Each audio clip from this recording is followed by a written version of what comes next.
Now, you're probably wondering right now, what am I going to do? Well, I'm going to say one thing. It's not a game. Here's my description.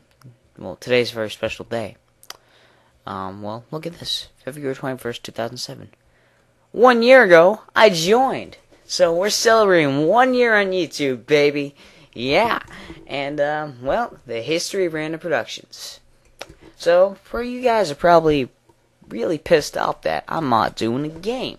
Well, you know, I have to say, that kind of sort of sucks to be you, because, well, I already have a bunch of videos planned out, and not just this one. I'm not just using this as a filler, but I'm using this to, really, keep things in a good flow. Also, I've wanted to do this. I've always wanted to celebrate. I couldn't wait for this day when I joined. Oh, yeah, 25 days till the next video, sorry. So, let's start with the origins in 2003. I made okay videos. No, I'm just kidding. They were on the digital blue, and let me tell you, the quality was pure shit. Like, if the video wasn't bad enough, the audio was too. Oh my god, I mean, the special effects were bad, and just everything about it. And, really, it was called Space Fighters. It was supposed to be some kind of episodic parody of Star Wars. I actually novelized the episode. Pfft, what an idiot I was. Continuing on, it all came from our little thing we called the Star Network. Yep, pure ass. Now, what's funny is this was near Christmas. We made a Christmas special, and then in the summer we made the 6th episode, and then the 1st. We were jumping all over the place. Like, I don't know what was wrong with us. Also, something else happened in late 2004. I made a movie called The Reaper. Basically depicts the Grim Reaper killing people. Well, stupid as you can imagine. To think I actually thought this was art. Still, the way I did and produced it was actually pretty technical. But I also novelized it like the other one. Still sucked balls. After that, I just, gave up on it and just focused on the book, and I wrote some little stories and stuff, but most of them were sucky. Sam Jackson was probably the only funny one, but yeah, oh well. Never got published like I wanted to. I was shooting, I had my heads in the clouds all the time. It was so stupid.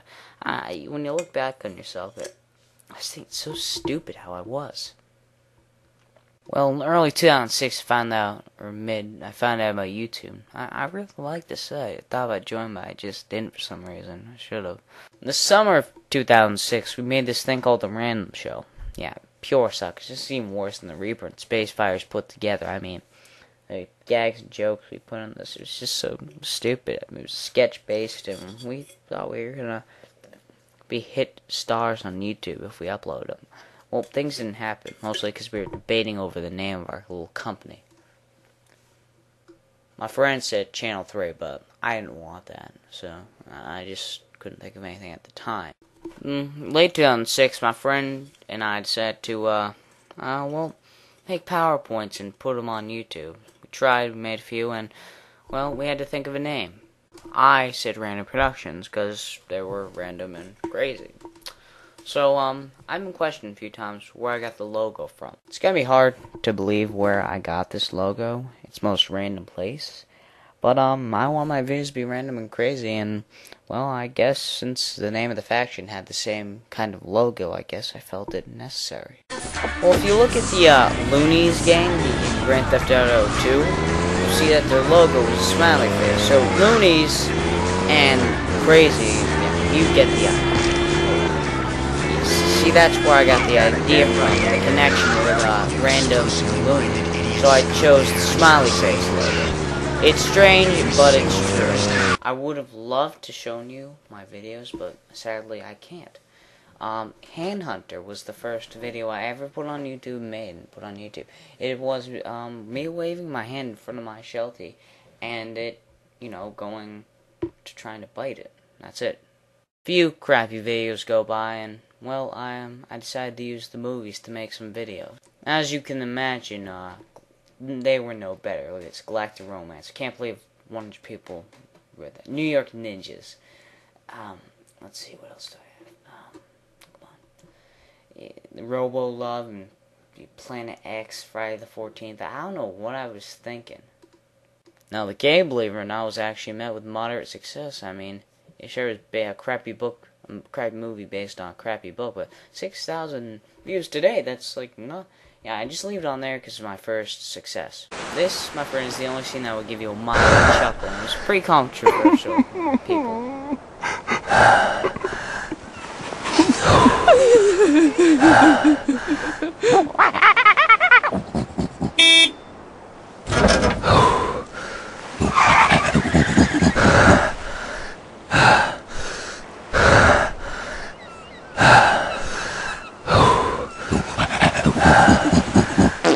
After a while, I just started making videos with Time Splitters and Grand Theft Auto and Brokeback Jack specifically, which is a long-running series and least successful.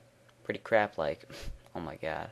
After I got my Firewire and Firewire card, before the game videos, I just made crappy live-action movies which sucked so badly, like beyond. Stick figures on acid. Yes, I made this and tried to copy the greatest known as stick figures on crack. Boy, I was on acid myself. This began the return to animation rather than live action and such in games. Early July, I had 82 videos, and I have realized, my videos really suck. No wonder why I only had 46 subscribers to my name, and had been on for like 6 months. But I almost gave up. I was ready to close my account, but then something happened. Well, it was a Wednesday night, and I was watching some history Nintendo videos, and I just said, they're missing out the Virtual Boy, they're missing out the, they started out like over 100 years ago and such, and, well, I decided to make one of my own, and that was, I put everything into it, and all I could say, it's just like the same thing with Squaresoft and Final Fantasy. It would have been their last game. This would have been my last video, and turned out to be a success. Well, I had crappy grammar and spelling, and pictures replaced themselves, and like also it's like I put the origins after I showed all the systems, so people thought I missed out the part where it's talking about Nintendo's playing card history and what they did before they made the NES and all that stuff, even though I didn't, and that caused a lot of confusion and fights. But it was my first video. After making Sega and Atari, I was recommended to do something different in my next video that has revolutionized TVS. And you thought there was going to be music this week. Well, I got good news. Not anymore. Yes, the history of Sony was the first TVS to have voice narration. Of course, it's gotten better over time, but this is definitely probably one of the biggest milestones in TVS. After I made the history of Sony, something terrible happened. Something that almost ruined TVS on its own.